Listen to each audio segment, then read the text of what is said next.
A girl who so ನರ್ಡಿ, ತುಂಬ ಸ್ಟಡೀಸಲ್ಲಿ ಚೆನ್ನಾಗಿರೋರು, sudden ಆಗಿ ಇಲ್ಲಿ ಮಿಸ್ ಕ್ಯಾಲ್ಕಟಾ.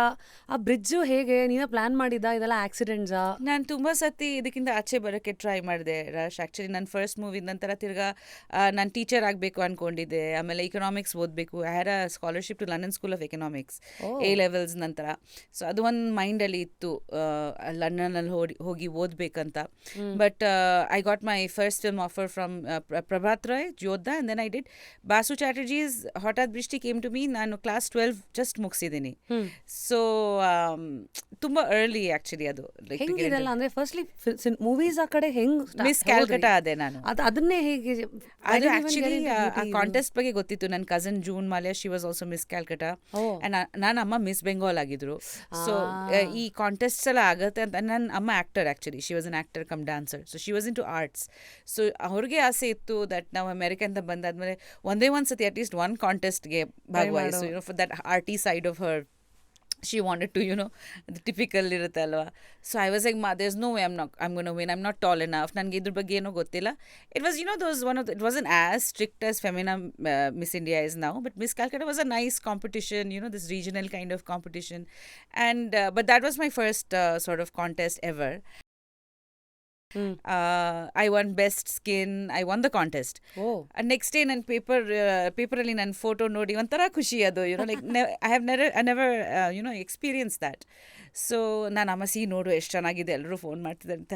ಇನ್ನೊಂದು ನೋಡು, ಇವಾಗ ಮಿಸ್ ಕ್ಯಾಲ್ಕಟಾ ಜೊತೆ ಒಂದು ಕಾಂಟ್ರಾಕ್ಟ್ ಇತ್ತು 1 yearದು, ಒಂದು ಸರ್ಟನ್ ಸ್ಪಾನ್ಸರ್ಸ್ ಅವ್ರದ್ದು ಅಡ್ವರ್ಟೈಸ್ಮೆಂಟ್ಸ್ ಎಕ್ಸೆಟ್ರಾ. ಸೊ ಹಾಗೆ ನನ್ನ ಜರ್ನಿ ಸ್ಟಾರ್ಟ್ ಆಯಿತು. Honestly, Ashmi, I didn't really have to work very hard. I got good offers initially. Like offers came to me. So struggle anta illilla ಜಾಸ್ತಿ. But I was struggling with myself anta ಹೇಳ್ಬೋದು, because I didn't think that I could act. I wasn't prepared. ನನಗೆ dance ಬಿಟ್ಟು ಏನೋ ಗೊತ್ತಿರಲಿಲ್ಲ, ಭರತನಾಟ್ಯಂ ಕಲ್ತಿದ್ದೆ ಅಷ್ಟೇ. So ನಂಗೆ language problem ಆಗ್ತಿತ್ತು, body language ಗೊತ್ತಿಲ್ಲ, ಹೆಂಗೆ ಡೈಲಾಗ್ ಡೆಲಿವರಿ ಮಾಡಬೇಕು ಗೊತ್ತಿಲ್ಲ, ನರ್ವಸ್ನೆಸ್ ಇತ್ತು, ಬೇರೆಯವ್ರ ಜೊತೆ ಕಮ್ಯುನಿಕೇಷನ್ ಎಲ್ಲ ಒಂಥರ ಕಷ್ಟ. But I was very lucky that I got to work with very good directors.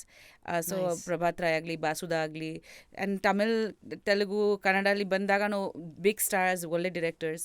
So my training happen like that. ಎಲ್ಲ ಒಂಥರ ಆನ್ ದ ಜಾಬೇ ಎಲ್ಲ ಸಿಗ್ತಾ ಹೋಯ್ತು. ಆ್ಯಂಡ್ ನೀವು ಅಡ್ಯಾಪ್ಟ್ ಮಾಡಿಕೊಂಡು you've multitasked. I worked hard actually.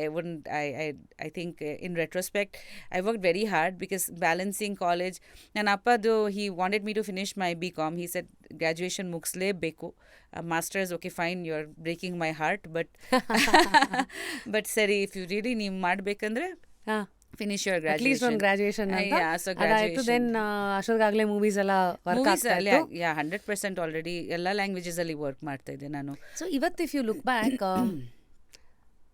after success in one industry, for example Bengali ಮೂವೀಸಲ್ಲಿ ಒಂದು stamp ಅಂತ ಬಂದ ಮೇಲೆ ಕ್ಲಾರಿಟೀಸ್ ಎಲ್ಲ ಸಿಗ್ತಾ ಹೋಗುತ್ತಾ, ಅಥವಾ ಅದಾಗದೆ ಬೇರೆ ಬೇರೆ ಇಂಡಸ್ಟ್ರಿ ನಿಮಗೆ ಹುಡ್ಕೊಂಬರುತ್ತಾ, ಅಥವಾ ನೀವೇ ಲೆಕ್ಕ ಹಾಕ್ತೀರಾ, ಅಥವಾ ಕಾಂಬಿನೇಷನ್ ಆಫ್ ಬೋತಾ? ನಾನು ಆ್ಯಕ್ಚುಲಿ ಬಾಂಬೆಗೆ ಶಿಫ್ಟ್ ಆದೆ. ಬಾಂಬೆಯಿಂದ ನನಗೆ ತಮಿಳ್ ಇಂಡಸ್ಟ್ರಿ ಪರಿಚಯ ಆಯಿತು. ಸೊ ನಾನು ಫಸ್ಟ್ ತಮಿಳ್ ಮೂವಿ ಸೈನ್ ಮಾಡಿದೆ, Telugu. I sign a movie call Suri with Jeri Chakraborty ಅವರು. That was gonna be made in Hindi. ನನ್ನ ಮೈಂಡಲ್ಲಿ ಖಂಡಿತ ಇರಲಿಲ್ಲ ದಟ್ ನಾನು ಸೌತ್ ಇಂಡಿಯನ್ ಮೂವೀಸ್ ಮಾಡ್ತೀನಿ ಅಂತ. ಆವಾಗ ನನಗೆ just it was a dual kind of language film. It was gonna be shot in Hindi and Telugu. So clearly ಅವ್ರು ಹೇಳಿದ್ರು ನಾವು ಹೆಲ್ಪ್ ಮಾಡ್ತೀವಿ, because it is obviously like Indian Telugu.